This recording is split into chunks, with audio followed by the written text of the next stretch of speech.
Daniels, he's going to keep. He's going to walk into the end zone.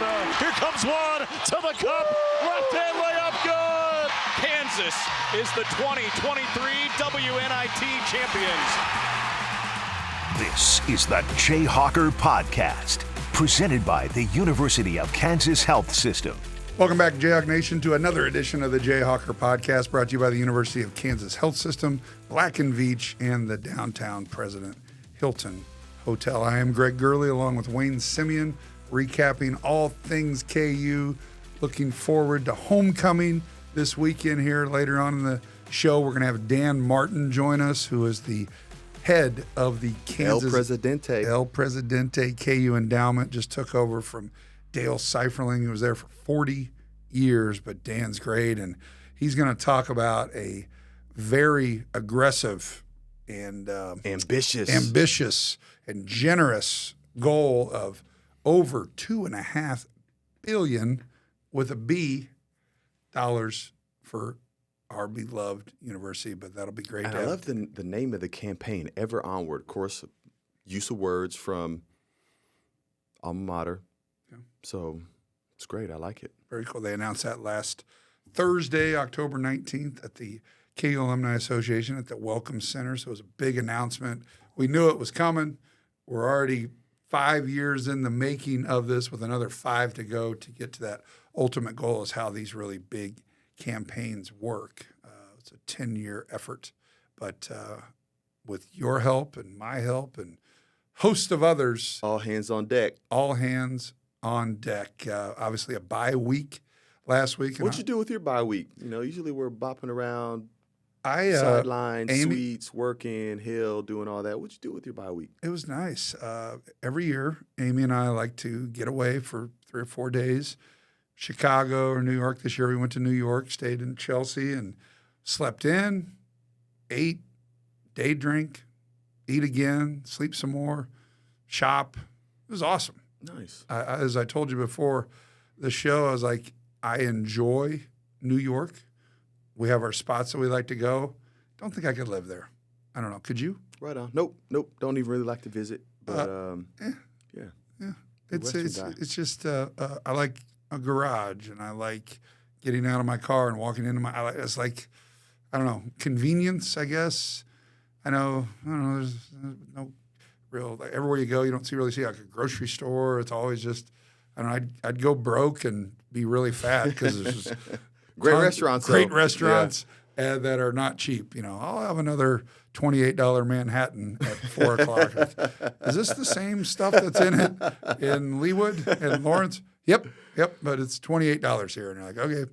So anyway, that's the cheap. Well, you and I enjoyed some downtime on the bye week. We had Andy Kulanecki, our OC, on last week. Clearly, those guys were working, getting after it, preparing for a top 5 opponent. If you didn't listen to that, man, I encourage you, circle back and listen to our OC. Great guy, great insight.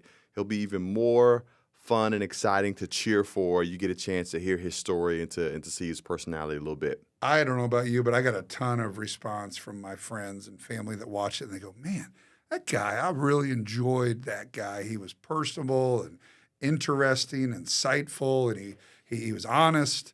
And I thought something I took away from it, that, remember when I asked him, this is dumb me, I thought that he had the mic to Jason Bean or Jalen Daniels, and he doesn't. That's why they hold up the cards. What happened like 2 or 3 days after that? Massive scandal, stealing Michigan signs. Yeah. And what we talked about with Coach K maybe wouldn't solve that 100%, but would solve a lot of it. Like, you're not going to be able to pipe into someone's headset and he'll say, hey, run one of those long play calls that he had. But it was kind of interesting that came out like 2 or 3 days after. And then today I was watching something and they were talking about, the host said, it was the McAfee deal. He goes, why don't they just do it? It's not like it's an expensive deal. Could be a chain reaction. Who knows? Technology-wise, it wouldn't be difficult. And it was, everything about it would just be easier. Instead of having 9 guys holding up surfboards and dollar signs or whatever they were holding up. And so I bet you Michigan wishes they had that technology and didn't. But who knows when it was all said and done. I know Deion came out and said, we can give you the entire playbook, but you still got to beat us. You still got to tackle. So he's right in a way, but I can definitely see where opponents of the Wolverines are probably pretty upset. Yeah, interesting the timing behind all that and the conversation that we had with Coach K, and looking forward to seeing the type of adjustments that he's making for homecoming, which is teed up to be an incredible crowd, a weekend long of events. We got the Rock Chalk Block Party starting on Friday. All right, listen to that. Homecoming doesn't start on Saturday. Plenty of activity on Friday night, starting down at 11th and Mass. Michael Ray is going to be performing. One of your favorites? Yeah, definitely. He does have a song called Whiskey and Rain. I do know that. Whiskey and Rain? Yes, Whiskey and Rain. And so that could be that. We got Pep Rally. And then we got big noon kickoff showing up, right? Come on, that's a big deal. Yes. Urban Meyer, Matt Leinart, Reggie Bush, that whole crew will be here, and the schedule of events came out today. We need the students to get out there and support just like they did when College Game Day was here last year for the TCU game. The Hill, such a great setting, and we need to support. We need to, Dan Martin, I'm sure he'll talk about this, about how that's like a commercial, a free commercial for the University of Kansas to have. You're on national, worldwide TV that Lawrence, Kansas is the place to be. So we need to show up and show out and show what Jayhawk Nation is all about. And then on the field, we need to show up. And it's not that we didn't in Stillwater. It was 3 really good quarters with the exception of the first few minutes of the first quarter. Then that fourth quarter, you just love to rewind and forget about with turnovers. And Oklahoma State put it all together because that was a game that – seasons are turned on like one game. One or two plays. One or two plays. I mean, lost to OU off one play last year. The forward fumble handoff thing by Caleb Williams, who was an unbelievably intelligent play. He had nothing. He had no options and no one would have even thought to do what he did except him, and turned out to be the right thing. So luckily he's gone. He's getting upset at midnight when we watch those Pac-12 games, and so we're glad that he's not at OU anymore. Snooze fest. I'm not awake for those, but yeah, that'll be. We talked a couple of weeks ago about how you and Greg Ostertag shared moments about hunting. You and I kind of shared a moment, and it involved bourbon. The other night, you kind of show me your setting with the fire pit, and I was jealous. I was in New York, but I'm like, that looks kind of nice. It was a bye week, It was a bye week. Home with a little fire, and family and in-laws were in town. You and Greg have your hunting. Duke, and yeah. Me and you have our whiskey. Oh, that was good. And hey, I got a chance to take my boys to their first Chiefs game ever this weekend. Ooh. My 3 boys, Simon, Mahomes Shepard, went off. And Mahomes went off, and great time tailgating with some former high school buddies and Mike Maddox and Cross First Bank. They hosted us up in there. What did your boys think? So, before we even got into the stadium, my 9-year-old Emmaus said, "Dad, this is the best football game I've ever been to." I'm like, "Son, we're not even in the stadium yet. It hasn't even kicked off. You haven't seen Mahomes. Daddy hasn't got to cheer on his favorite player, Isaiah Pacheco. We haven't seen any of that yet. And it's your favorite already?" And so, it's so cool. It was a great setting. I had so many memories of Chiefs games with my dad back in the 70s and the 80s and the 90s tailgating. So it's so cool that you're able to do that with your boys. Well, I feel bad because I got zero to little chance of replicating that because, it was in a suite, all you can eat, great field position, perfect day, perfect kickoff. And so I'm thinking like, guys, this isn't real what you're experiencing. We should have started up in the cheap seats, but it can get a little rough up there for the little kids sometimes. You're exactly right. I did that once. Royals opening day, a good buddy of mine gave me 2 of his crown seats. I took Jane, my youngest. It was her birthday. It was April 10th. And if you've sat in the crown seats, you talk about getting spoiled. Like, same deal. All you can eat. They bring ice cream and Skittles and everything.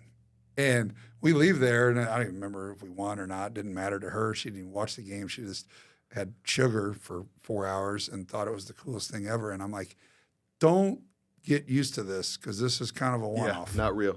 Hey, and we just gave shout-outs to our kids and their experiences, but we got to give a shout-out to our producer, Ben Messner. Ella Messner, we highlighted her a little bit. And the story is even better. When Chandler Gibbons was on, giving her some advice, 2-time Big 12 runner of the week. He's crushing it right now on the cross-country team for KU. And Ella, his daughter had her state championship cross-country meet and started out with her shoe coming off at the starting block.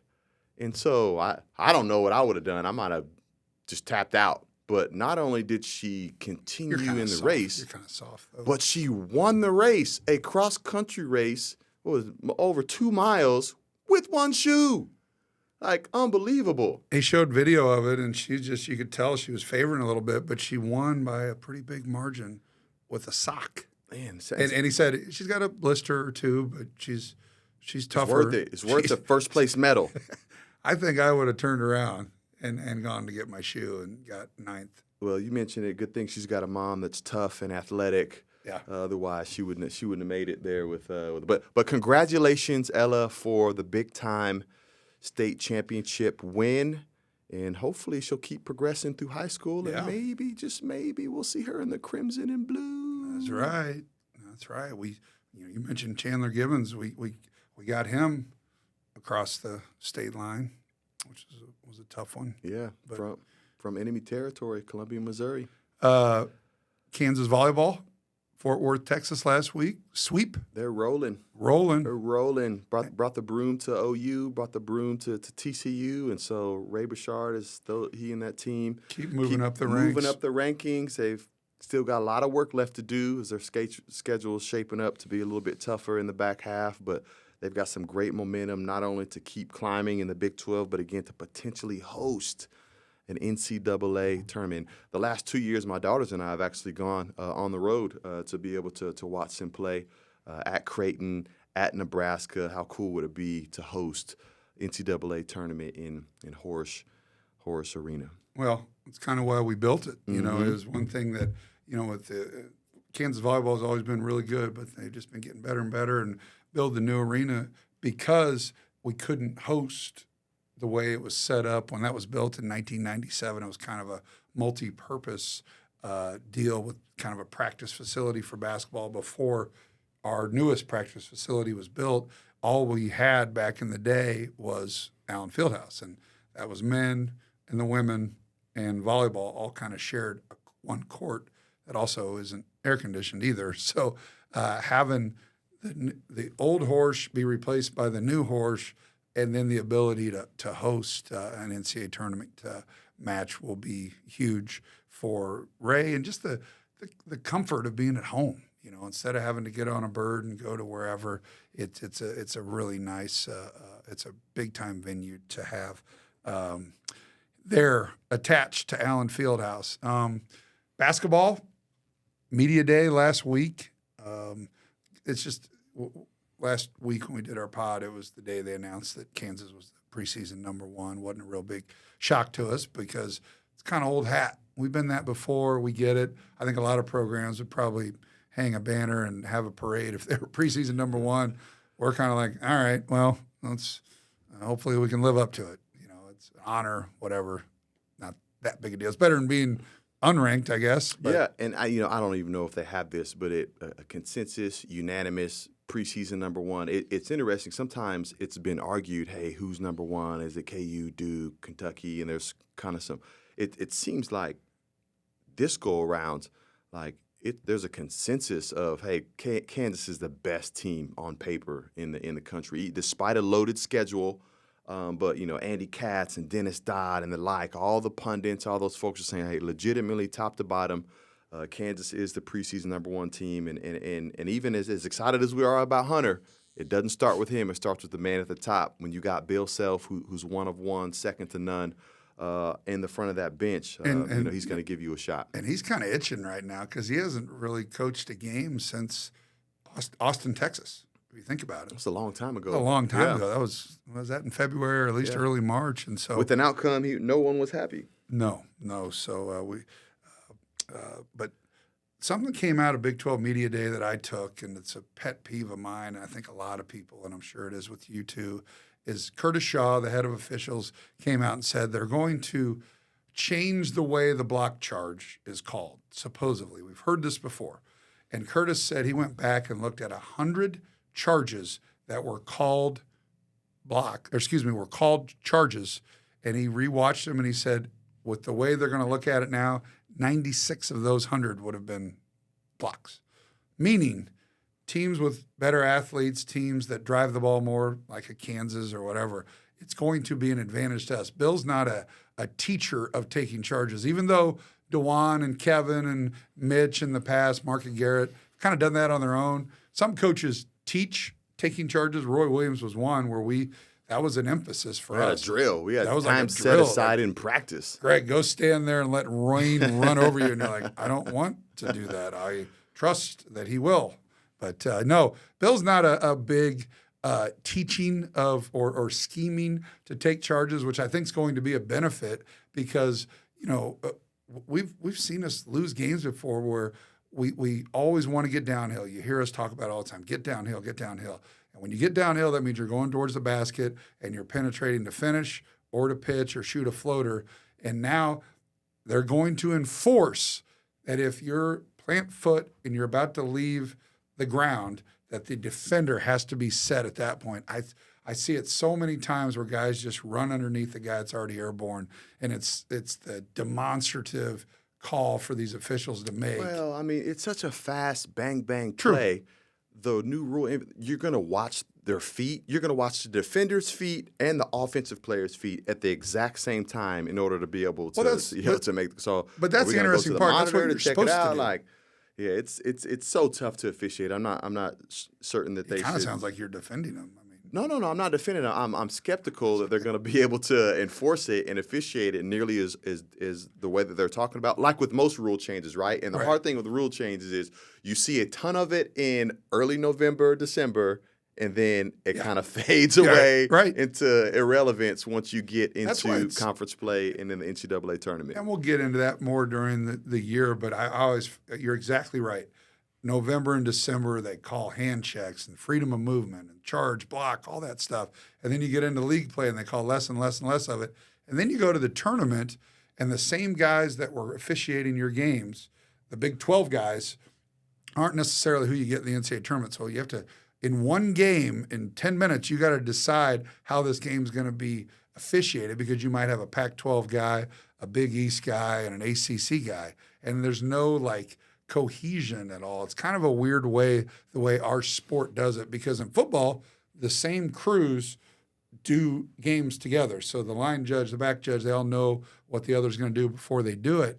But basketball, it's not the case. So I didn't want this to become a rant and a soapbox of officiating, but I did find that interesting at Media Day that Curtis Shaw said, relooking at 100 charges, 96 of them would have been called differently. And the one thing that is always confusing is it's not necessarily a rule change. It's an emphasis. So they're not changing the rule. They're just going to watch for it more and call it the way it should be called. Like they're not changing anything. It's not a rule change. It's an emphasis. But to your point, it'll be interesting to see if that emphasis starts on November 1st and goes all the way to April 1st, or do they start to go one way or another? And really only time will tell, and it's such a subjective thing. Only the officials can tell. Well, I've got an empathy for officials. My mom was an official for 20-odd years, and she was always on me. Don't you leave those poor people alone. They got a job to do. And it's a very difficult job. But thinking back to the emphasis, I think it might serve us well because we are a drive-heavy team. Right. And still, even early in practice, preseason, have yet to really be able to shoot the basketball the way that we want to. And if you can't do that, get to the free throw line and get free points. So talking about some of the accolades, preseason number one, that goes along with your preseason number one, you probably got some guys that are pretty good, right? Probably got some dudes. DeJuan Harris on the early Bob Cousy watch list, the best point guard in America. Kevin McCullough on the Jerry West list. You and I know that Hunter Dickinson will be on a big man list. Do we ever find out what that list is called? Didn't find out what that list is. But let's call it the Wayne Simeon big man of the year. How about we call it the Wilt Chamberlain top center of the year? Bob Cousy, point guard, Jerry West, small forward. We'll go Wilt Chamberlain. How about that? And KJ should probably be on the list. Where would we put That's Karl Malone, I believe. Or wait, is it? Or Julius Erving? They got all these. Well, I will say KJ's a one of one. I will say about this, though. We're not sure where Hunter falls out in this preseason list in terms of position-wise, but preseason Big 12 Player of the Year. Okay, that really means something. We've had a plethora of Kansas basketball players. Who was our last preseason Player of the Year? Wasn't Jay Will wasn't preseason last year? Okay, two weeks ago. Yeah. Ochai wasn't. No, it was Remy. Yeah.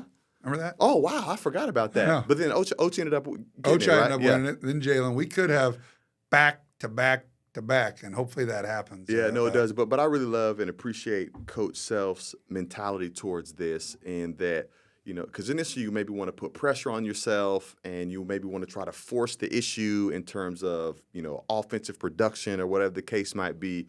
He said it to me years ago, and he's continued to say it to every single player that's dubbed, preseason conference player of the year. You want to make it real easy for them to choose who the preseason conference player. Make sure you're on the team that wins the whole thing. Correct. And so the pressure's really off Hunter in terms of having to produce points and rebounds. All he's got to do is make sure that the Jayhawks are the top of the food chain at the end of the regular conference yet again, and he should be able to take that home. It's kind of like, it's hard to name like who led the country in scoring because they're usually on a bad team, right? Mm-hmm. It doesn't matter. Mm-hmm. But to your point, win the league, go to a Final Four, have a chance at a national championship if you want the accolades. And Bill is an amazing, has an amazing ability to prove to everybody that the pie is big enough for everyone to get a slice. Right. And there's going to be sacrifice. Obviously you put a lot of these guys on other teams, they're the star. But you got to have role players. I mean, the Fab Five didn't win a national championship. They didn't have those they had role players, but they were really, really close. So, but you can't do it with just, there's not going to be 5 superstars. You're going to have, a big 3 or like that, but you got to have the other guys. And that's where he does such a great job. Now, our margin for error is a little bit less than normal just because of numbers. We've got 10 scholarship players, and he likes to play 8. So what do we got to do? We got to avoid injury. We got to stay healthy, everything like that, which shouldn't be a problem, but you just never know. The thing I really like about Hunter, being the preseason player of the year in the conference, he doesn't force things. At least I haven't seen that yet. We're going to find out Sunday when we go to Illinois and a top 25 ranked Illinois team, which I think is great for us. I mean, it's a great cause. It's an awful thing that happened in Maui to predicate this game. Yeah. But we're going to go and play it on Sunday. Again, being able to fight with someone else other than just banging. A real road game early too. Yeah, it doesn't matter. It doesn't count. Not that we would care either way, but there's going to be 15,000 people there. We're going to get a real view into what road games are like. We had that in Puerto Rico a little bit, but that was a little different, more relaxed type atmosphere. It's a real deal. We're going to take off on Saturday, have the night before, have the pregame meal, do all the stuff. And it's good for a team full of newcomers to kind of get into the groove because it's on us. I mean, we play Sunday, then we have another exhibition on November 1st, then it's real games on November 6th, and then we go to Chicago to play Kentucky. And we're going to get tested early and often. We get back from Chicago on an early Wednesday morning, and 48 hours later, fly to Hawaii to be in the hardest field in the history of the Maui Invitational, which will be played in Honolulu. But although they're still going to be there, the goals are still 10 feet. It's like Hoosiers. I mean, it is what it is. And we might face Zach Edey. We might face, who you look at the field is nuts. Tennessee, UCLA, Syracuse, Gonzaga. I mean, it's stacked. Yeah, Marquette. You had mentioned Hunter not forcing the issue, which, he's mature enough to not do that on a regular basis. It will be interesting to see him against Big Ten opponents. Big Ten opponents who've been, at him, giving him the business, for his duration at Michigan. Matter of fact, if I'm not mistaken, I'm not sure Hunter's beaten Illinois. I looked it up. I don't think he did. And another thing's going to be interesting is Bill's return to Champaign. Yeah. Left there in 2003. And, when you meet Illinois people and you tell them you're from Kansas, they're like, that damn Bill Self. They say it in a nice way because they know how good he is and was, and they wish that he would have stayed for 25 years or whatever. Yeah, but, I just tell him they would have had no chance of keeping him anyways. Well, Because if we didn't get him, some other blue blood was going to get him. Hey, how do people usually like hearing that? Like, oh, you couldn't have kept him anyway. He would have gone to a better job, saying that their job sucks and there's a lot of other better jobs. That's the last thing you want to say to an Illinois fan or whoever, that they couldn't have kept him. But to Hunter, I like that he doesn't force things. He's on any other team, he'd be our best passer, but that's obviously DeJuan Harris. But having a big guy that's just not a black hole where you just throw it in there and it's going to go up. He's looking to find the open man. KJ is going to have a field day this year, being able to just run the baseline with a big guy that's going to draw attention. He can pitch, throw it up for an alley-oop, and he's a freak athlete. He'll enjoy the new emphasis on block charge. KJ's going to put his head down and barrel over some people Jump from the over elbow. Vince Carter. Yeah, I want to see him Vince Carter, Zach Edey, or somebody like that. But a lot of good coming up for Kansas men's and women's basketball. Volleyball's rolling. Golf is winding down until the spring. Women's soccer with the big win in Sunflower the Sunflower Showdown. 2-1. Yeah. Over the Cats. They really needed it. So good to see our girls get that big win. I've got a new sponsor. We talk about Black & Veatch. Take ownership of your career, your future, and your success. Learn more at bv.com/careers. Black & Veatch, a huge engineering firm here in Kansas City, employs a ton of people, and check them out. We appreciate their support, along with the University of Kansas Health System and the Downtown President Hotel. It's a Hilton. It's a Philip Stranad property. Go down there and see our man Philip, and he will buy you a $28 Manhattan in the. That's only in New York where you were at earlier. Okay, it's a lot cheaper at the Drum Room, but a lot of good going on. When we come back, we're going to be joined by Dan Martin, the new president of KU Endowment, running that shop over there with Nancy Jackson, her senior VP and chief development officer, and they make quite a team, along with Heath Peterson at Alumni Association, Doug Gerard, Travis Goff. It's kind of the dream team. It's like the not the dream team, but like the Kevin Garnett, Ray Allen, and big Paul three. Pierce. Big three. Who's some other big threes? It's who am I forgetting? Go with our big three. Hunter, Yes. DeJuan, Yes. Kevin. You're leaving Boom. KJ out. Oh, we got the preseason guys, man. I like having a first team big preseason, five. so- Let's call it a big five. Yeah. When we come back, we'll be joined by Dan Martin of the KU Endowment. This is the Jay Hucker Podcast. Rock Chalk. I had this patient. His cancer treatment had him in the hospital for a while. One day, he was telling me about his grandson and how a big night was coming up for him. So we arranged to make it a big night for my patient too. I sometimes wonder if I'm doing all I can. Then I help make a moment like this possible, and I know I am. Welcome back to the Jay Hucker Podcast, brought to you by the University of Kansas Health System and the Downtown President Hotel. Wayne Simeon and I are excited to welcome our next guest, Dan Martin, on the job for just over a year, the head of the KU Endowment. Welcome, Dan. You're the best dressed guy on this podcast for sure. It's my role. Wayne, when was the last time you were knotted up like Dan? It's been a while. I want to say during the summertime for a couple weddings, but Dan certainly rocks it a lot better than I, as he should. As he should. Dan, when I think about you, I think about one of the big three. You know, that's been kind of a term that's been coined in the sports world. If you think of it in Kansas athletics, you could think about the Kansas basketball big super three team. Is DeJuan, Kevin, and Hunter. You're part of the big three that includes Chancellor Doug Gerard, Travis Goff, and then yourself. How does it feel to be a part of that big three, our chancellor, our athletic director, and the president of the endowment? Well, I know where I am in the pecking order of those three for sure. But, you know, like any association, it's just great to be part of the team and serve in a capacity and a role that can empower the future of KU. I want to give you a little background on Dan Martin. Came to Kansas from the St. Luke's Health System in Texas.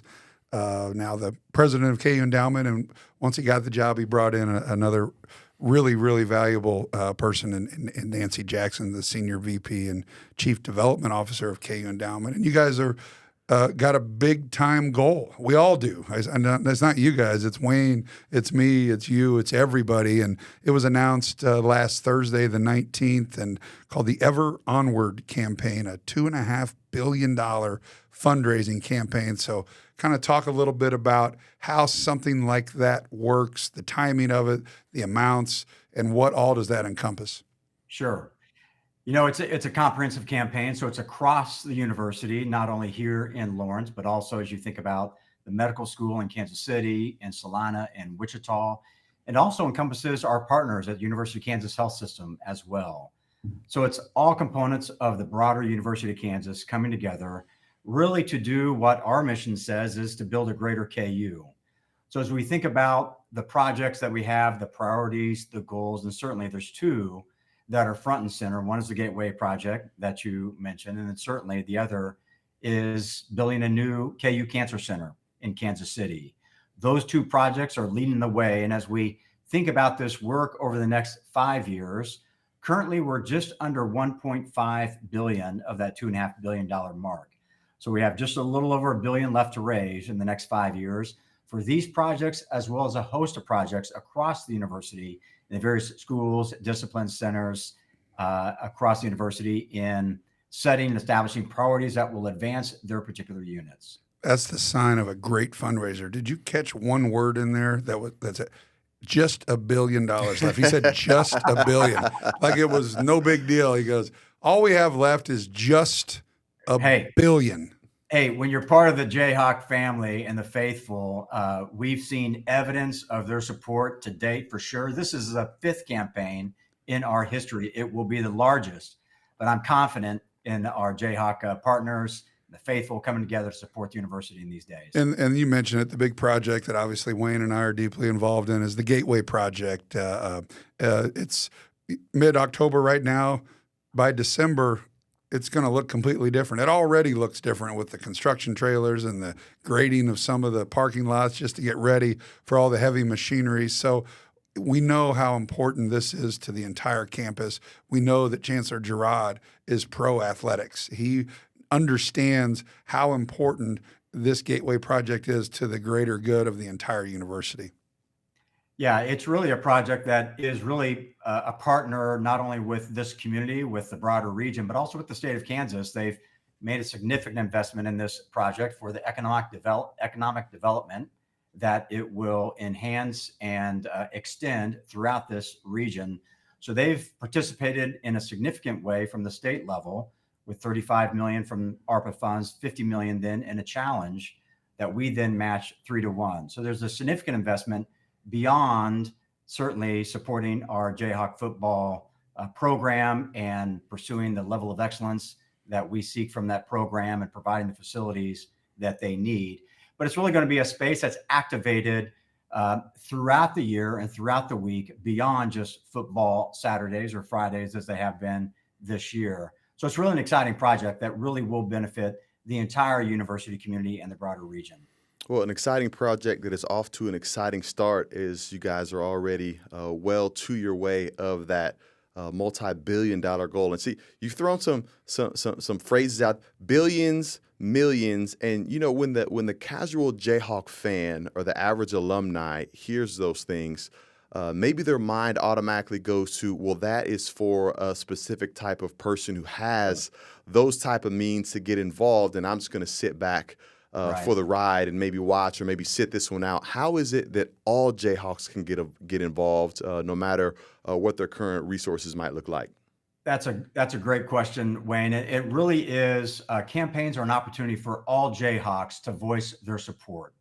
Take, for instance, the last campaign concluded in 2016. That campaign generated just over $1.6 billion. 87% of the gifts within that campaign were $500 or less.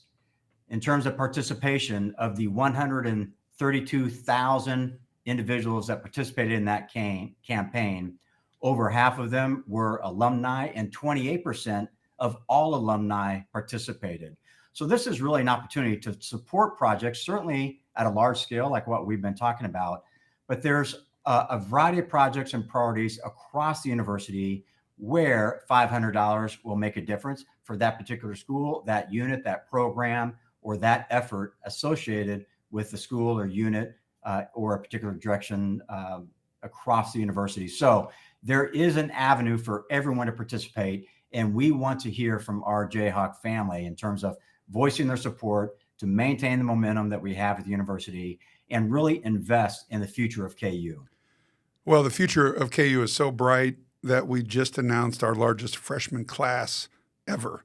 So I'll go through some of the stats as it kind of relates to the Gateway Project, to where how important it is to the university, but how important athletic success is to enrollment at the University of Kansas. We can point to the 2022 National Championship, and I've been at several dinners where Chancellor Girard had spoke, and he said, hey, our admissions were up a ton, right? The month after the national championship. Football last year was fun to be at. Memorial Stadium was the place to be. Therefore, we go into this year with the largest freshman class ever. So kind of talk about the comparison of athletic success and enrollment. Yeah, it's really marketing that you can't pay for when you're on the within the tournament in March for extended numbers of weeks. There was a significant bump after the championship in 2022. We also saw a significant bump when game day was here in the 5th game of the season last year. It was essentially a 3-hour commercial for the University of Kansas. What was a fabulous presentation of all the great things that are happening at the university.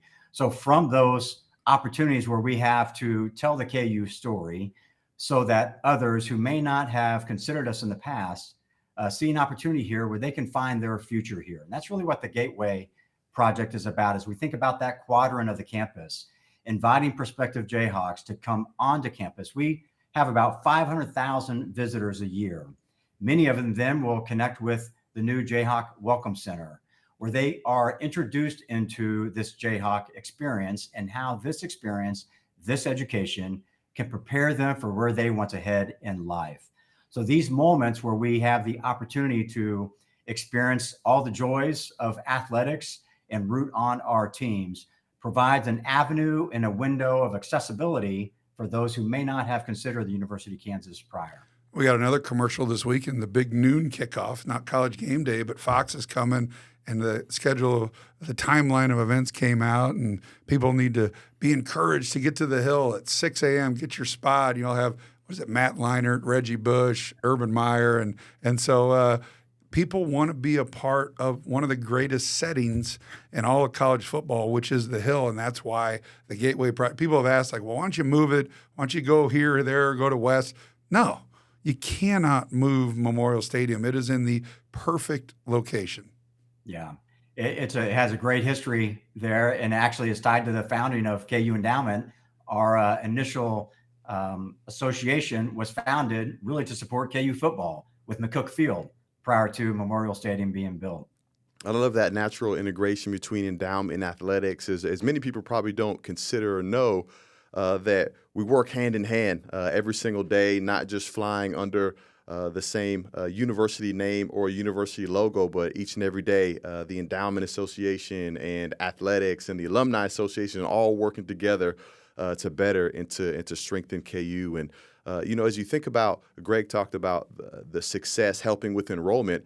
I have to imagine that the athletic success that we've had has actually helped with giving as well, because it's like any business. Once you do experience a measured success, the way to sustain that success or even to enhance that success is there's a continual need to reinvest into that type of entity. And I'm sure that this is no different here at the KU campus. Yeah, no different. Certainly last year, as we think about game day visiting last year, there was a palpable energy across campus, and people were flying back from everywhere to come back to campus and experience that on the Hill. So it was a remarkable infusion of excitement and energy, and people are investing in that. They're investing in that for the future to continue that momentum, to propel the university forward so that tomorrow, University of Kansas may be greater than it is today. So it is a window of time for people to come alongside the university to experience all the great things that are happening and to find an avenue where their passion aligns with the university so that they can invest in the future themselves. Well, today our well-dressed guest is Dan Martin, the new head of KU Endowment, replacing Dale Seiferling, who was 40 years at KU Endowment, 20 of which he ran, and a great man who's enjoying retirement now and really put his stamp on so many buildings and so many programs and everything to do with any kind of fundraising at Kansas. Dale Seiferling had his handprint on it. Yeah, no, there's no doubt. Huge shoes to fill here at KU Endowment under Dale's leadership. He was very gracious during the transition, has been a friend and a colleague since, as we really manage and extend relationships across the university. And we're really a place of perpetuity, and we serve at any particular points of time. But Dale continues his influence and impact at the University of Kansas, and certainly the endowment owes him a great deal of gratitude and debt for his leadership for so many years. Well, the endowment is certainly in good hands with you and your leadership, the team that you've assembled, the new cohesion that we're working with together here at Kansas Athletics and with the endowment. And, in thinking about, furthering people's engagement and involvement, it's really hard pressed to think that someone couldn't find a niche or an area of influence that might tug on their heartstrings. Maybe it's not athletics. Maybe it's the cancer center. Maybe it is a particular degree field. But there's really something out there for everyone. And this is the perfect time of year. So we're coming up on year-end gifts. We're coming up on giving season, the holiday season, to make sure that people are considering KU for their philanthropic giving before year-end. No, that's a great perspective, Wayne, and it's accurate. We have an opportunity for people to really take an introspective look at themselves and their family for where they want to invest their philanthropic dollars.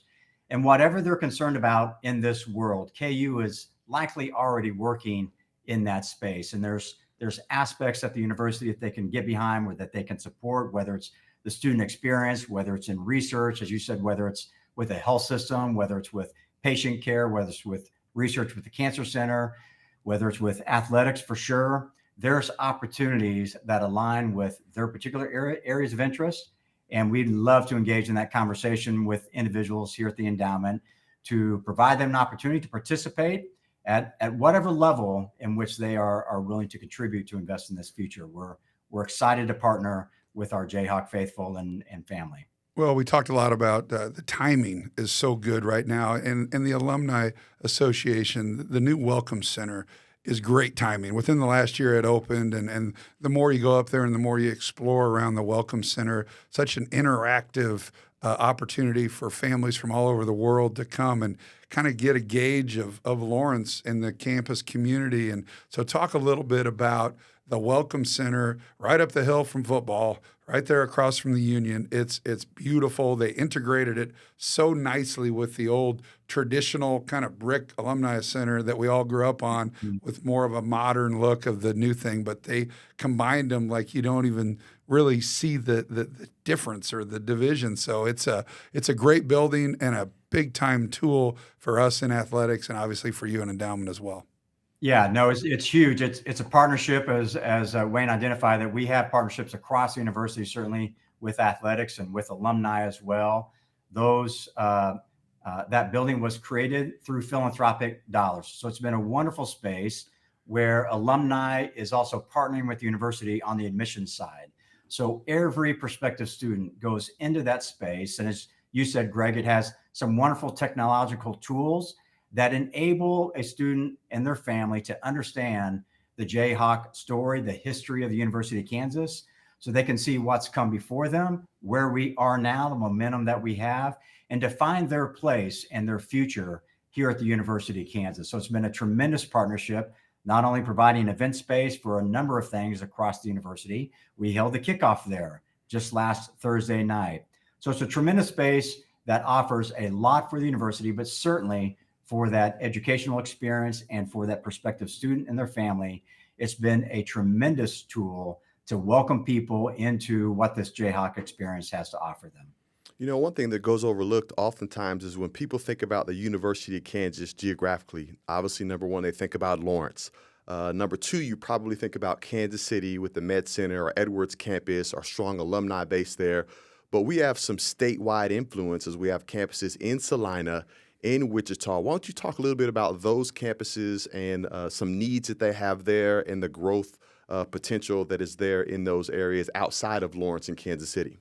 Yeah, those are just a great extension of the University of Kansas. As we think about Salina and Wichita, it really revolves around our medical school and allied health and the medical disciplines. And so as we think about that, some of the needs that we have are certainly in some of the research space. Child psychology in Wichita, I know, is a heavy emphasis right now. Certainly always an opportunity for scholarships for those particular extensions of the Jayhawk family and educational experience.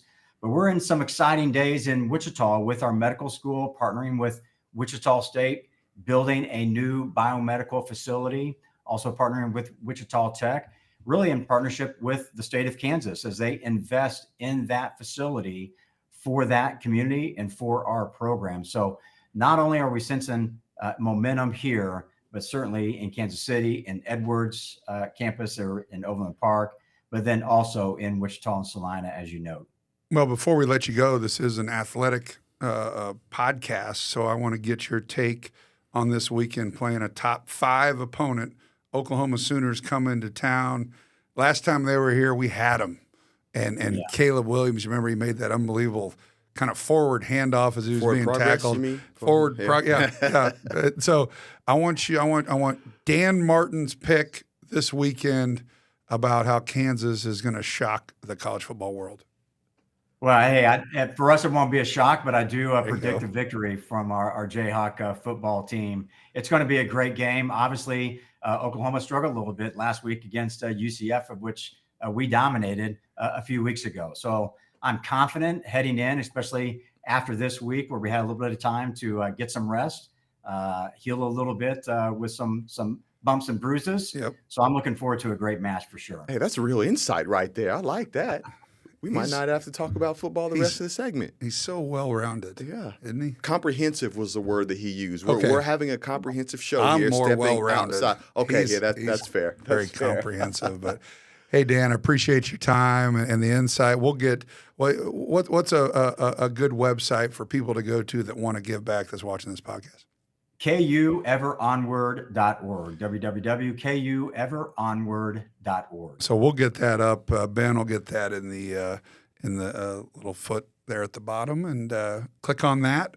And you know, like you said, I remember hearing that back in 2016 that the average of the gifts are under $1,000 to get to that 2.6 billion. I mean, so everything matters. Obviously, we need the big ones, but we can kill them with quantity as well.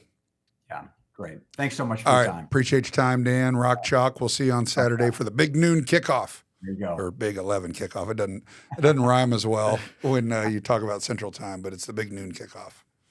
But thank you, Dan. So that was Dan Martin, president of the KU Endowment. What a great guy, and the energy that he brings and knowledge. And again, replacing a legend, Dale Seiferling.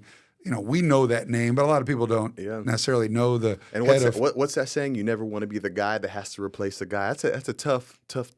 Remember, right there. We can go through. I mean, Bill Guthridge replaced Dean Smith. How'd that work out? Or people, it's hard. Yeah. This guy, Dan Martin, is going to work out, and he's being challenged. I mean, this Ever Onward campaign, $2.5 billion, and I think we will surpass that because, like he said, next 5 years, all we got is just $1 billion.